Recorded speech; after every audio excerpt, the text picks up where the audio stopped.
I never thought my morning fishing trip would turn me into someone people call the Bull Whisperer.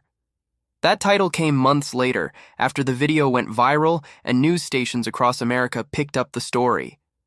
What happened that day on the shores of Lake Texoma wasn't planned, wasn't expected, and certainly wasn't something any rational person would attempt. But it changed everything I thought I knew about the connection between humans and animals. My name is Jake Harrison, and I've been fishing the waters of Lake Texoma on the Texas-Oklahoma border for over 25 years. As a retired Marine turned fishing guide, I've seen just about everything these waters can throw at you. Sudden storms, equipment failures, even the occasional water moccasin that gets too friendly. But nothing had prepared me for what I encountered on that humid August morning in 2023. The drought had been brutal that summer. Lake Texoma's water levels had dropped to nearly historic lows, exposing mudflats and sandbars that hadn't seen daylight in decades. The fishing had been challenging, but the early morning hours still offered the best chance of landing bass in the deeper channels where the water remained cool. I was anchored about a quarter-mile from Juniper Point, working a deep structure with my favorite spinnerbait, when I heard it. A sound that didn't belong on the water. It was a deep, desperate bellowing that echoed across the lake's surface, followed by violent splashing that sent ripples in all directions. Through the morning mist, I could make out what appeared to be a large animal thrashing in the water near the exposed mudflats.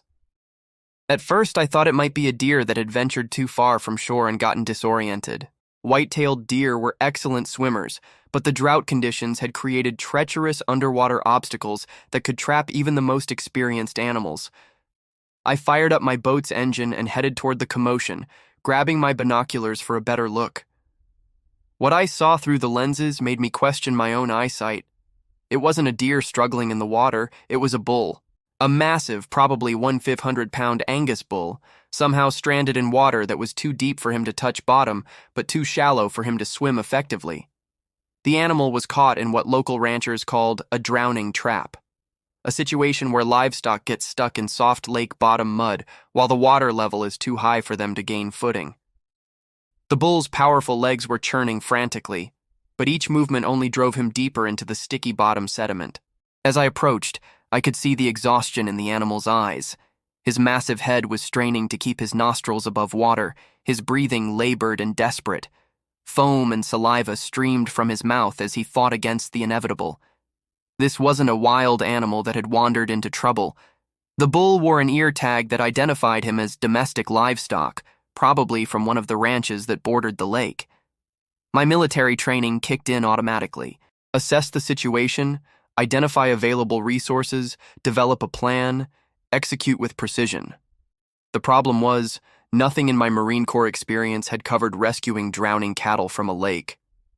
The bull was about 50 yards from the nearest solid ground, trapped in an area where recent drought had created a depression filled with quicksand-like mud. The water was roughly 8 feet deep, too deep for the bull to stand, but too shallow for him to swim properly. Every struggle just exhausted him further. I called out to him, using the calm, steady voice I'd learned to employ in crisis situations. "Easy there, big guy. I'm going to figure this out." The bull's eyes fixed on me with an intelligence that was unmistakable. This wasn't a panicked animal acting on pure instinct. He was aware, calculating, and rapidly running out of options. I had a choice to make. The rational decision would be to call local authorities, maybe the county sheriff or animal control, and let them handle the situation. But I could see the bull was weakening rapidly. His head was dipping lower with each passing minute, and his struggles were becoming less coordinated. Time was running out. The other option was to attempt a rescue myself, using the equipment I had on board and 25 years of experience handling boats in challenging conditions. It was dangerous. A 2,500-pound panicked animal could easily overturn my boat or seriously injure anyone who got too close. But looking into those intelligent eyes, I knew I couldn't just watch him drown. I maneuvered my boat as close as safely possible, keeping the engine running to maintain position against the slight current. The bull watched my approach with obvious hope, his struggles intensifying as he sensed potential rescue. I grabbed the strongest rope I had on board, a 1/4-inch marine rope designed for anchoring in heavy weather. "All right, partner," I called to the bull. "This is going to sound crazy, but I need you to trust me here."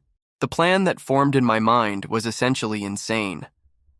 I would have to get close enough to the bull to secure the rope around him, then use my boat's engine to pull him toward shallow water where he could regain his footing. The risks were enormous. The bull could panic and attack, the rope could snap under his weight, or the effort could simply exhaust him to the point of drowning. But as I watched him struggle, his massive head barely staying above the surface, I realized that doing nothing wasn't really an option. Sometimes you have to choose between a bad plan and no plan at all. I secured one end of the rope to my boat's stern cleat, designed to handle the stress of towing much lighter loads, but hopefully strong enough for what I had in mind. Then I began the delicate process of approaching the trapped bull, talking to him constantly in the same calm, steady tone. "We're going to get you out of here, big guy. Just need you to work with me." What happened next would test everything I thought I knew about animal behavior, and it would be the beginning of the most extraordinary interspecies connection I'd ever experienced. The moment I cut the engine and drifted closer to the struggling bull, everything changed. The lake fell silent, except for the desperate sounds of the animal's labored breathing and the gentle lapping of water against my boat's hull. This close, I could see the full scope of the situation, and it was worse than I'd initially thought. The bull had been trapped longer than I'd realized. His black coat was streaked with mud and lake debris, and his eyes showed signs of exhaustion that spoke of hours spent fighting against the quicksand-like bottom. Worse, I could see cuts and abrasions along his shoulders and neck where he'd scraped against submerged obstacles during his struggles. "Easy, boy," I whispered, keeping my voice low and calm as I positioned the boat within arm's reach. "We're going to get you out of this mess." The bull's response was immediate and unexpected. Instead of panicking at my approach, he actually seemed to calm down.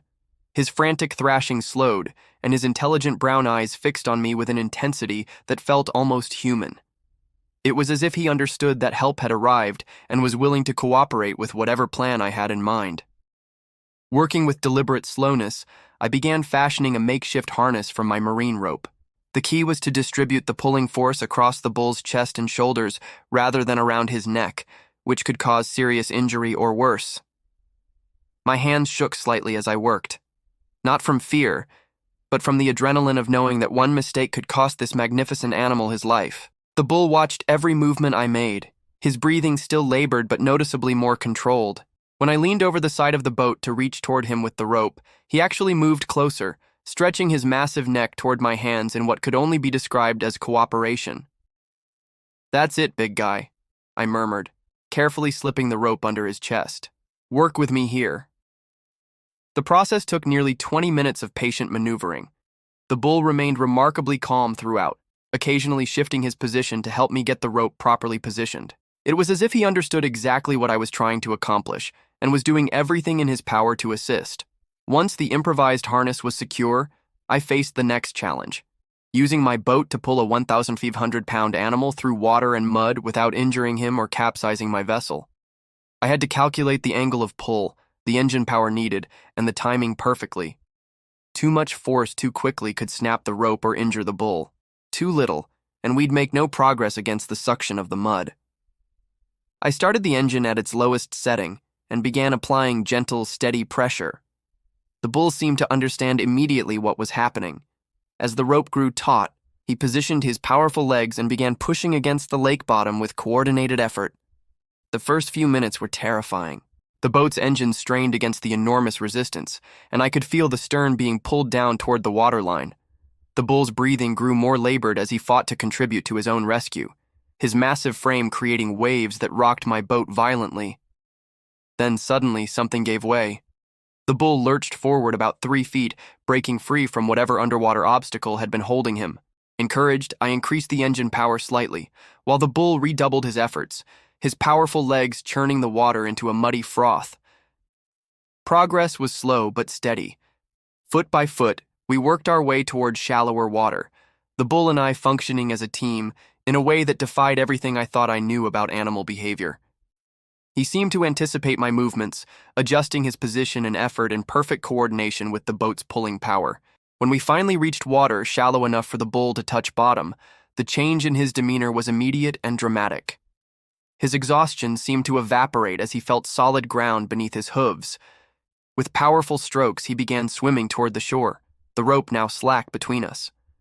I followed alongside in the boat, ready to assist if needed, But the bull was clearly in his element now. His swimming was strong and purposeful, his massive head held high above the water with obvious relief and determination. As we approached the muddy shoreline, I prepared for what I assumed would be the end of our interaction. The bull would reach dry land, shake himself off, and disappear into the brush to find his way back to whatever ranch he'd escaped from. It's what any wild or domestic animal would do after such an ordeal. But as the bull's hooves found purchase on the lake bottom and he began wading toward shore, something extraordinary happened. Instead of immediately heading for dry land, he stopped in the shallows and turned back toward me. The rope was still around his chest, and I expected him to struggle against it or show signs of wanting it removed. Instead, he stood quietly in the knee-deep water, watching me with those intelligent eyes that seemed to hold more awareness than any animal I'd ever encountered. I shut off the engine and let the boat drift closer to shore, unsure of what was happening, but sensing that this moment was significant in ways I couldn't yet understand. The bull remained motionless, water dripping from his massive frame, his gaze never leaving mine. Slowly, carefully, I stepped out of the boat into the shallow water. The bull didn't move, didn't show any sign of fear or aggression. If anything, he seemed to be waiting for something, though I had no idea what. I approached him slowly, speaking in the same calm tones I'd used throughout the rescue. "It's okay, boy. Let's get this rope off you so you can get home." As I reached for the rope around his chest, the bull did something that stopped me in my tracks. He lowered his massive head and gently pressed his forehead against my shoulder, not aggressively, but in what could only be described as a gesture of gratitude. The contact lasted only a few seconds, but in that moment, something passed between us that transcended the normal boundaries between human and animal. It was recognition, appreciation, and something deeper that I still struggle to put into words. When he lifted his head, I carefully removed the rope harness. The bull stood patiently as I worked, occasionally nuzzling my arm with surprising gentleness for such a powerful creature. Once free, he took a few steps toward dry land, then stopped and looked back at me one more time. What happened next would be captured on my phone's camera and would soon leave wildlife experts around the world struggling to explain what they were seeing. The bull raised his right front leg and extended it toward me, holding it there in the air between us like an offered handshake. If this incredible story of an unlikely rescue and connection has amazed you, please hit that like button and subscribe to our channel for more unbelievable true stories that show the extraordinary bonds that can form between humans and animals. Standing ankle-deep in the muddy shallows of Lake Texoma, staring at a 1,500-pound bull who had just offered me what could only be described as a handshake, I felt like I was living in someone else's reality. Everything I thought I knew about animal behavior was being rewritten in real time. The bull's massive hoof hung in the air between us, steady and deliberate. This wasn't a random movement or a defensive gesture. It was intentional, purposeful, and undeniably directed at me. In my 25 years of fishing these waters and my entire military career, I'd never encountered anything remotely similar. Against every instinct that told me to maintain distance from a powerful animal, I slowly extended my own right hand. The bull's eyes never left mine as I reached toward his offered hoof.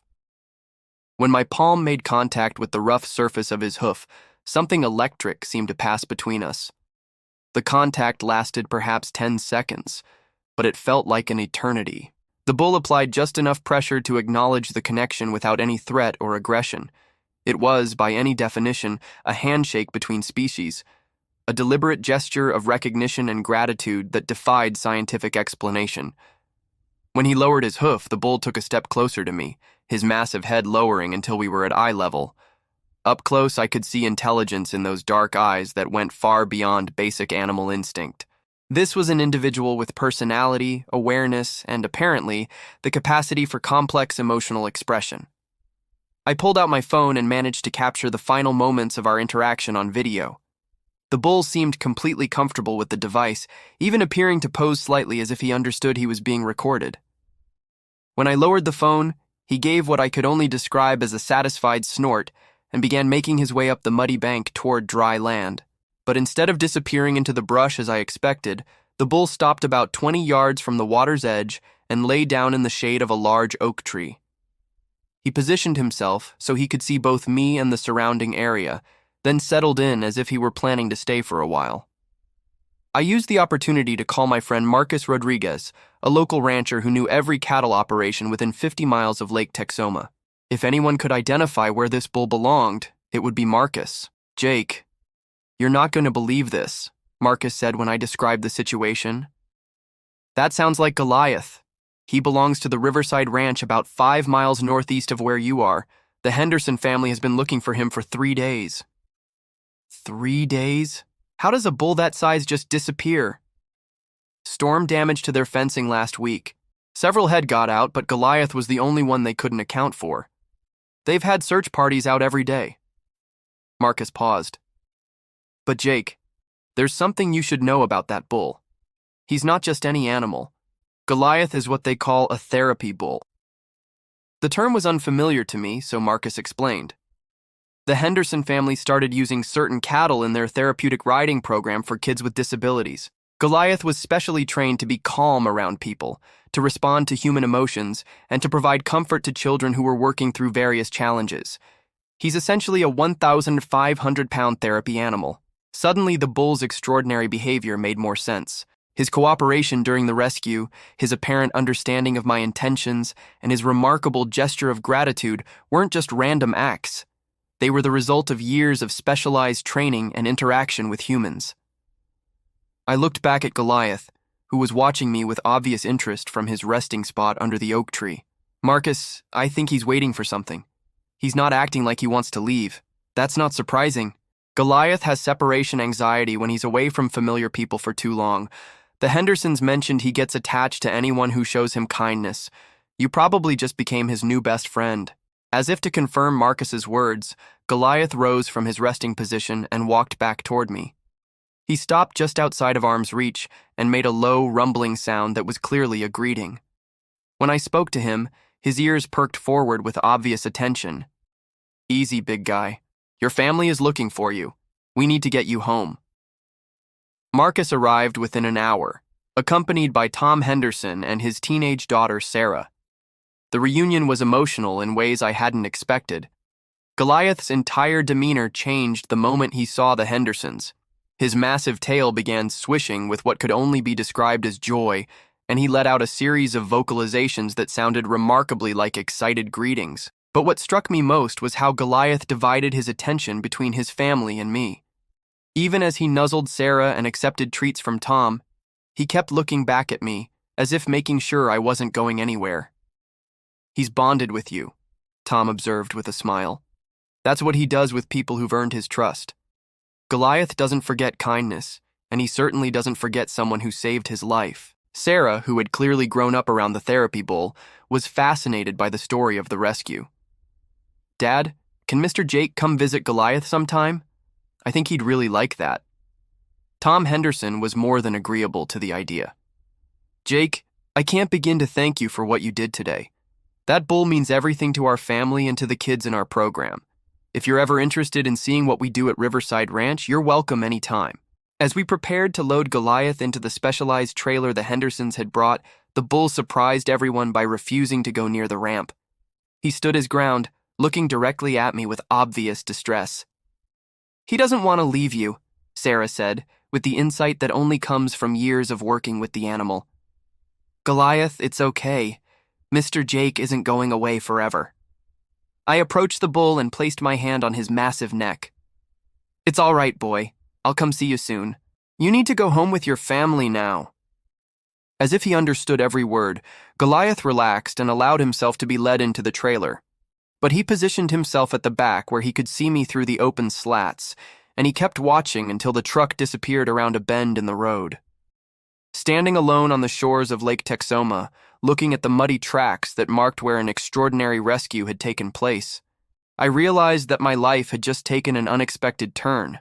The video on my phone would soon make its way around the world, but more importantly, I had formed a connection with an animal that would change how I understood the intelligence and emotional capacity of creatures we too often take for granted. 3 days later, I kept my promise and drove out to Riverside Ranch. Goliath spotted my truck before I'd even parked and came trotting across the pasture with obvious excitement. The greeting he gave me, pressing his forehead against my chest in the same gesture of affection he'd shown at the lake, convinced me that some bonds transcend the normal boundaries between species. What I didn't know was that this was just the beginning of a relationship that would not only enrich my own life, but would soon touch the lives of dozens of children who found healing and hope through their interactions with a very special bull who had once been saved from drowning by a fisherman who couldn't turn away from a creature in need. 6 months after that extraordinary morning on Lake Texoma, I found myself standing in the therapy barn at Riverside Ranch, watching something that would have seemed impossible before I met Goliath. 8-year-old Emma Martinez, who hadn't spoken a word since a car accident claimed her parents 3 months earlier, was sitting cross-legged in the hay beside the massive bull, reading him a story from a picture book. Goliath lay perfectly still, his enormous head resting on the ground near Emma's feet, his dark eyes focused entirely on the little girl as she traced the words with her finger. Occasionally, when she paused to look at the pictures, he would make a soft rumbling sound that encouraged her to continue. "She's been like this for an hour," Sarah Henderson whispered, standing beside me at the barn entrance. "It's the longest she's engaged with anything since the accident. Goliath somehow knows exactly what she needs." The transformation in both Emma and Goliath was remarkable to witness. The bull who had once been lost and drowning had found new purpose in comforting children who were struggling with their own forms of being lost. And Emma, trapped in silence by trauma, was finding her voice again through her connection with an animal who understood what it meant to be rescued. The viral video of our lake encounter had brought unexpected attention to the Riverside Ranch therapy program. Media outlets from around the country had covered the story, and donations had poured in from people moved by the tale of the drowning bull and the fisherman who refused to let him die. What had started as a small, local program was now helping children from across Texas and neighboring states. But for me, the real transformation wasn't in the program's expansion. It was in discovering a sense of purpose I hadn't felt since leaving the military. Tom Henderson had offered me a position as a volunteer coordinator, helping to manage the growing number of visitors and ensuring the safety of both children and animals during therapy sessions. "Jake, you've got visitors," Tom called from the main barn. I looked up to see a familiar sight that never failed to bring a smile to my face. Goliath had spotted me from across the pasture and was making his way over with his characteristic ground-shaking stride. The greeting ritual had become a cherished part of my daily routine at the ranch. Goliath would approach with obvious excitement, lower his massive head to my chest level, and press his forehead against me in what I'd come to recognize as his version of a hug. Today was no different, except that Emma had followed him over, still clutching her picture book. "Mr. Jake," she said quietly, the first words I'd heard her speak. "Goliath wants to hear the rest of the story. Will you help me read it to him?" The breakthrough moment was witnessed by Emma's grandmother, Maria Martinez, who had driven 3 hours from Houston every week for the past month, hoping for any sign of progress. Tears streamed down her face as she watched her granddaughter interact normally for the first time since the tragedy. "How is this possible?" Maria asked Tom Henderson. 3 months of therapy, child psychologists, medication, nothing helped. But somehow this bull... "Goliath has a gift," Tom replied simply. "He seems to sense exactly what each child needs. With some kids, he's playful and energetic. With others, like Emma, he becomes incredibly gentle and patient. It's like he adapts his entire personality to match what will help them heal." As the afternoon progressed, I watched Goliath work with 3 more children. 10-year-old Marcus, who struggled with ADHD and aggressive behavior, calmed down completely when brushing Goliath's coat. 12-year-old Lily, who had been born with cerebral palsy, gained confidence and balance while leading Goliath around the therapy pen with a soft rope halter. Each interaction was different, but they all shared the same element of mutual respect and understanding that I had first witnessed during our rescue on the lake. Goliath seemed to possess an almost supernatural ability to read human emotions and respond accordingly. The most remarkable case was 16-year-old David Chen, a former athlete who had lost his left leg in a farming accident and was struggling with depression and anger about his changed circumstances. David had initially been resistant to the therapy program, dismissive of what he called feel-good nonsense with farm animals. But Goliath had a different approach for David. Instead of gentle submission, the bull demonstrated his own resilience. He would show David how he navigated obstacles, how he had recovered from his own trauma of nearly drowning, and how strength could take many different forms. "That bull gets it," David told me one afternoon after a particularly meaningful session. He's been through something terrible too, but he didn't let it break him. If a bull can come back from almost dying, maybe I can figure out how to live with this leg situation. The transformation in David was gradual, but profound. Over several months, his anger gave way to determination, and his focus shifted from what he had lost to what he could still accomplish. He eventually became one of the program's most effective peer mentors, helping newly injured kids understand that their lives weren't over. They were just different. The success stories multiplied as word spread about the unusual therapy program. Dr. Rebecca Santos, a child psychologist from Dallas, began studying the interactions between Goliath and the children, trying to understand the mechanisms behind the healing that was taking place. What we're seeing here challenges traditional therapeutic models, Dr. Santos explained during one of her research visits. The presence of this particular animal creates a safe space where children feel free to express emotions and work through trauma in ways that traditional talk therapy often can't achieve. But perhaps the most meaningful validation came from the children themselves. The therapy barn at Riverside Ranch became a place where kids who felt broken, different, or hopeless could find acceptance and understanding from a 1,500-pound bull who had once felt exactly the same way.